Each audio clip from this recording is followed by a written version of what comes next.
साथियों, मेरा संगठन है People's Union for Civil Liberties. मैं उसकी तरफ से अपनी बात रख रही हूँ।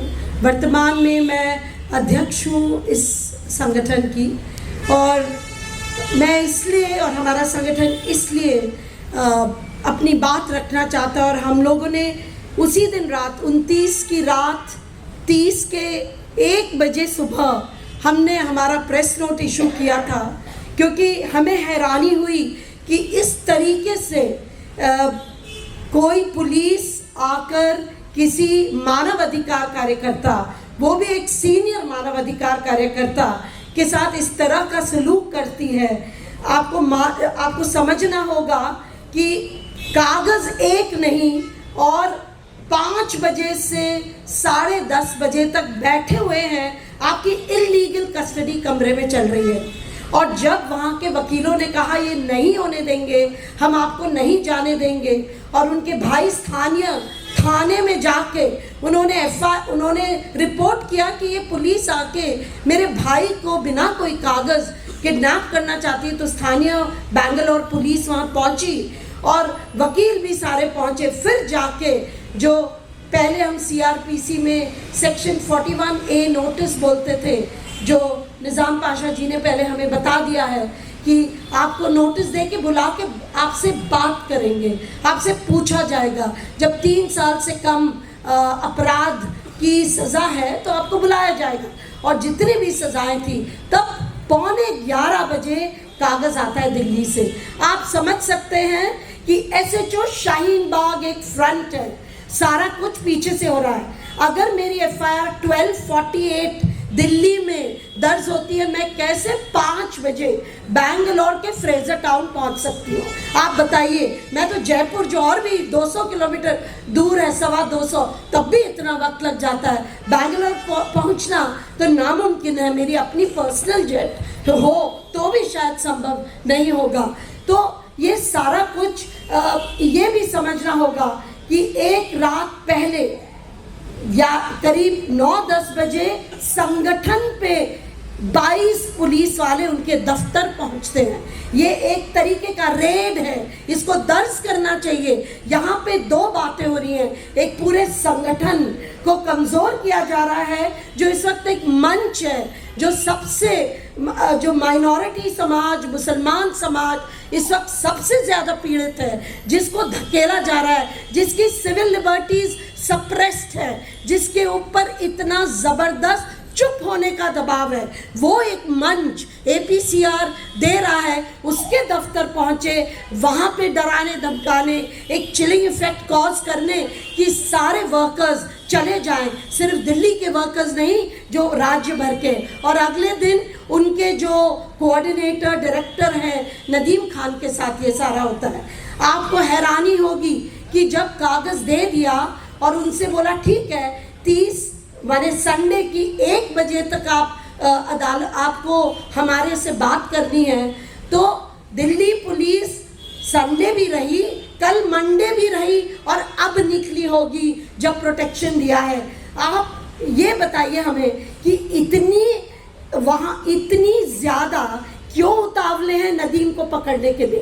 क्या वो बताना चाह रहे हैं? नदीम के ज़रिए नदीम की गिरफ्तारी या नदीम को इंटेरोगेट या नदीम को हिरासत में रख के क्या पूछना चाह रहे हैं, क्या कहना चाह रहे हैं? ये सरासर उसके मानवाधिकार का उल्लंघन है और देश के कानून का उल्लंघन है।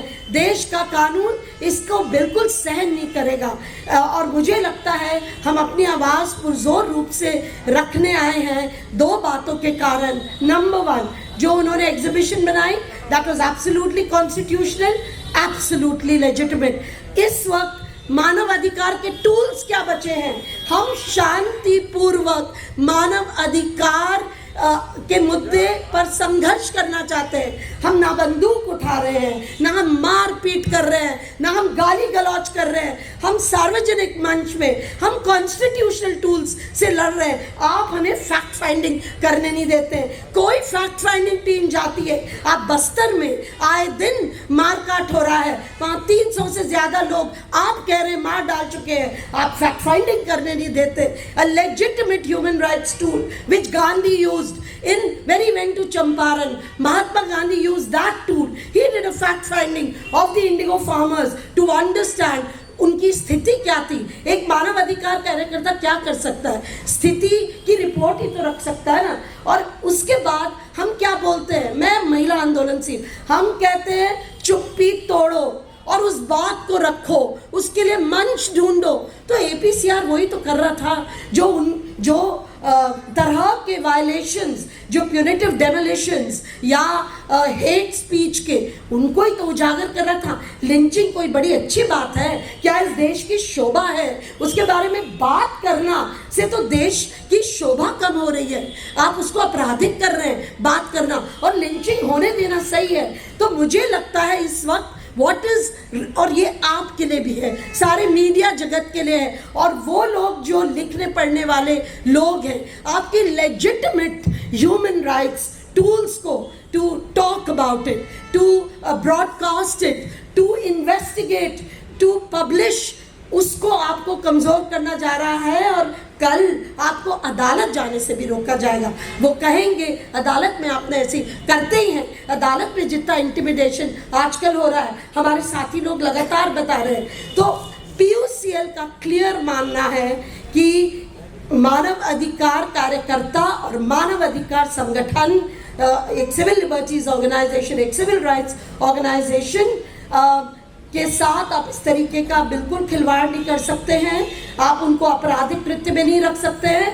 हमारे PUCL के वाइस प्रेसिडेंट शायद पहली गिरफ्तारी for dissent, for exposing what the state was doing 2007 में सल्वा जुडूम को एक्सपोज करने की पहली report, when the state makes war on its own people, और विनायक सेन की गिरफ्तारी 2007 में हुई. मुझे लगता है हमने उसको सहा है, उस नाइंसाफी को सही है. विनायक सेन के बाद सीमा आज़ाद, और उसके बाद सुधा भारद्वाज, स्टैन स्वामी, हम लगातार सह रहे हैं इस चीज़ को. तो ये केवल हमारी बात नहीं है, ये सब लोगों की बात है, एक एक कार्यकर्ता की बात है जो इस वक्त अपनी आवाज़ खोल रहा है. आपने इस माहौल में डर बना के रख दिया है. आप हमको बोलने नहीं देते, और जो निडर होके बोलता है आप उसको जेलों के पीछे सलाखों में रखना चाहते हैं. हम अपनी चुप्पी तोड़ेंगे, हम निडर होके बोलेंगे. आप हमको रोकेंगे, हम आपसे लड़ेंगे मानव अधिकार कॉन्स्टिट्यूशनल टूल से, लेकिन आप हमको रोकने नहीं देंगे. तो हम चाहते हैं ये पूरी चीज़ एक्चुअली एक्सपोज होनी चाहिए, भाई कौन करवा रहा है. क्योंकि उस एग्जीबिशन में हेट मॉन्गर्स के तहत नरेंद्र मोदी का नाम है, इसलिए आप विवश हो रहे हैं कि कैसे लिख दिया. आप इसलिए भी विवश हो रहे हैं क्योंकि अमित शाह का नाम है. आप क्या इसलिए विवश हो रहे हैं क्योंकि हेमंत बिस्वा शर्मा का नाम है. इन सब के खिलाफ केसेस है. मैंने खुद बांसवाड़ा में जब प्राइम मिनिस्टर नरेंद्र मोदी ने एक भाजपा के लीडर के तहत स्पीच दी थी ऑन मंगलसूत्र, मैं खुद गई थी FIR दर्ज करने. हम भागे हैं एक जगह से दूसरी जगह, अभी भी पेंडिंग चल रही है बांसवाड़ा में. तो क्या हम दर्ज नहीं कर सकते कि ये स्पीच जो उन्होंने दी ये नफरत की श्रेणी में आती है? तो क्या हम लिखेंगे नहीं? क्या हम उसको बताएंगे नहीं? क्या PUCL अपने क्रॉनिकल से, अपने इतिहास से गायब कर ले वो पत्र, वो सारे पत्राचार कि हमने प्राइम मिनिस्टर नरेंद्र मोदी की बांसवाड़ा की स्पीच को लेके हमने सवाल खड़े करे?